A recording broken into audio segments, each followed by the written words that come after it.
So how do we know, how do you know whether you are stressed or not? The simple question, am I stressed or not stressed, is not really a great question because do we all agree what stress is? When I feel stressed, is that the same when you feel stressed? Well, we don't know, right? So, but here's an example of a stress scale, or the perceived stress scale, that we use in a lot of studies, and it's been used in hundreds, well, thousands of studies, and it's pretty good. It's a very valid questionnaire. And how do we know that it is valid?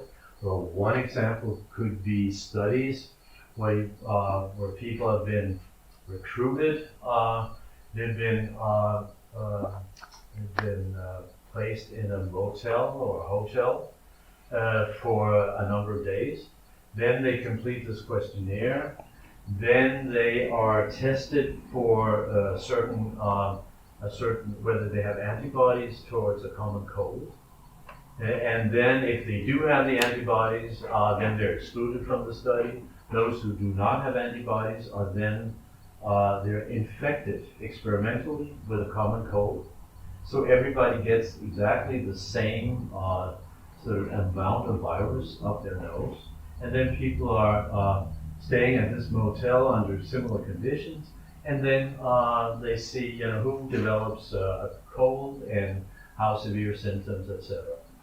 And it turns out that the responses on this questionnaire are a very good predictor of how severe a cold, how susceptible you are to an experimental common cold infection. That's pretty cool, right? So how can we measure stress here? Well, first of all, there are a number of questions here, so that in the last month, how often have you been upset because of something that happened unexpectedly? So we have upset and unexpectedly. So it's about, so that's two sort of core terms here. In the last month, how often have you felt that you were unable to control the important things in your life? There's something here about controllability. So when if I'm not able to control things in my life that are important to me, then I will most likely be more stressed, right? In the last month, how often have I felt nervous and stressed? Okay, they have that question as well, but it's only 1 out of 10 questions. In the last month, how often have you found that you could not cope with all the things you had to do? Okay. How often have you been angered because of things that were outside of your control? Again, we have negative emotions and controllability. And here's a good item. In the last month, how often have you felt that the difficulties were piling up so high that you could not overcome them? So, and here's some items that are reversed. So they're positive items, but they're reversed in the sense that so the numbers will be reversed here. So if I agree that I have often felt confident about my ability to handle my personal problems, then I'll be a score lower on stress. If I felt that things were going my way, again, also I'm probably more likely to be less stressed. If I've been able to control the irritations in my life, I would probably be less stressed. And if I felt that I've been on top of things, I'd probably be less stressed. So this is basically how we can tell if we are stressed, and it's a pretty valid way of investigating perceived stress. So, but there's no cutoff. Like if you score 30, then you're stressed, and 29, then you're not stressed. That doesn't make sense. But if we generally score low scores, we're probably not stressed.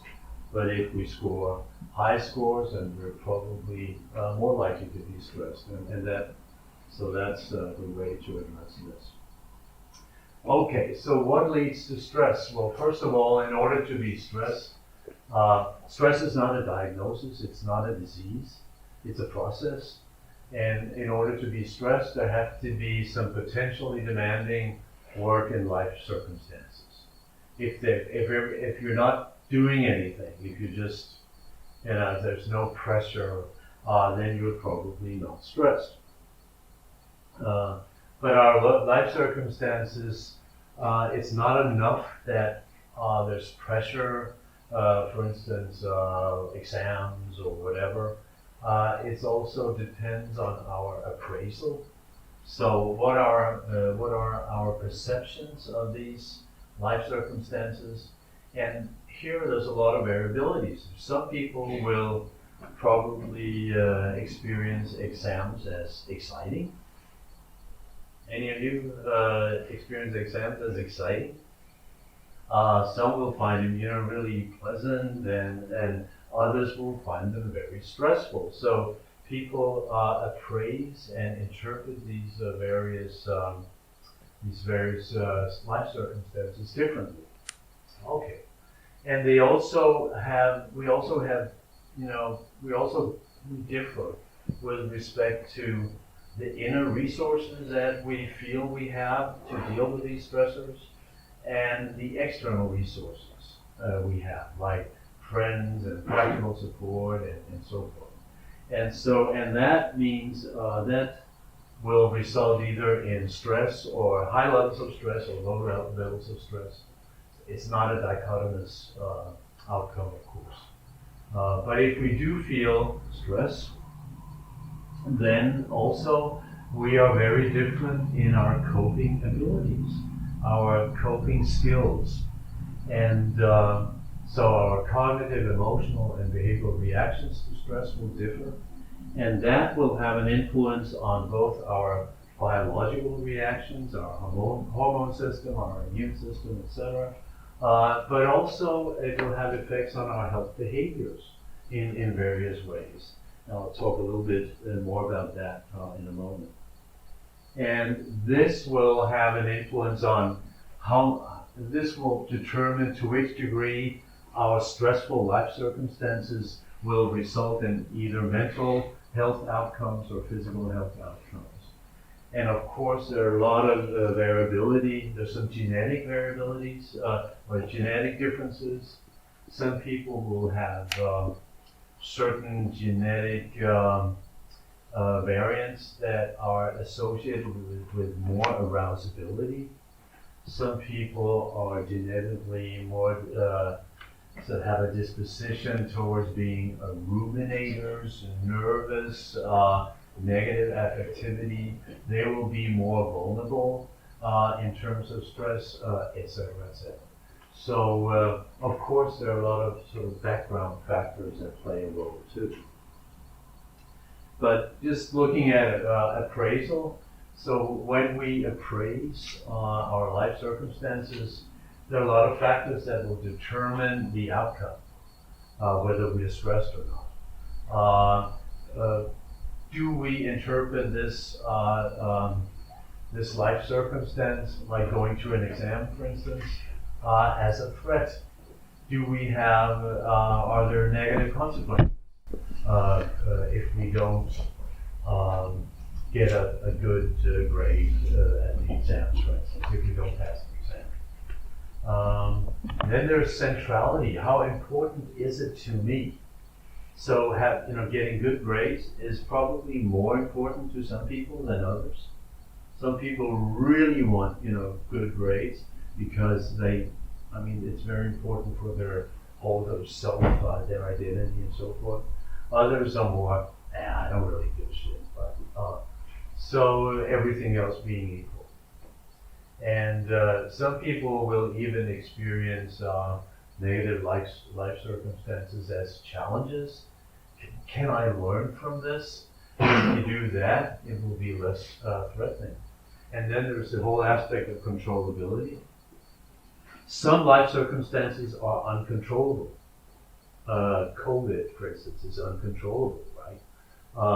So if we perceive things as uncontrollable, then we can, deal with it in various ways. Some people will be very affected about if a situation cannot be solved, if it's hopeless, if it's non-controllable.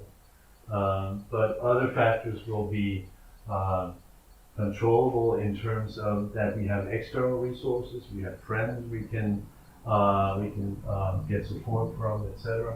Others will, and then we have our internal resources. We have self-efficacy, and I'll return to self-efficacy because that's probably one of the really important factors. And if you look at coping, the stressor that we're experiencing can be appraised as uncontrollable, and there are a lot of things that are uncontrollable. And then what is the most adaptive coping responses? It would be, for instance, acceptance, saying, okay, this situation is uncontrollable, so I will accept that this is the case. I will perhaps seek emotional support from my friends, my partner, etc. I could also try to avoid. I could try to distance myself from it, not think about it. That's not a very effective coping strategy because the more you try to avoid and suppress, the more it sort of comes back. Like if I ask you now to absolutely not think about penguins, please do not think about penguins, right? What happens? You think about penguins, right? So you cannot not think about things. So those are not great strategies. And some people will self-medicate with alcohol, nicotine, drugs, or overeating, etc. So those are definitely maladaptive coping strategies. If the stressor is appraised as controllable, then these are, if you engage in problem-focused coping, you will probably do better than if you don't. So that's defining the problem, identifying problem-solving strategies, learning new skills, reappraisal, and developing new behaviors. Those are sort of adaptive coping skills and strategies. But the point here is that there's not one good coping strategy. It varies with the situation, but some are generally more adaptive than others.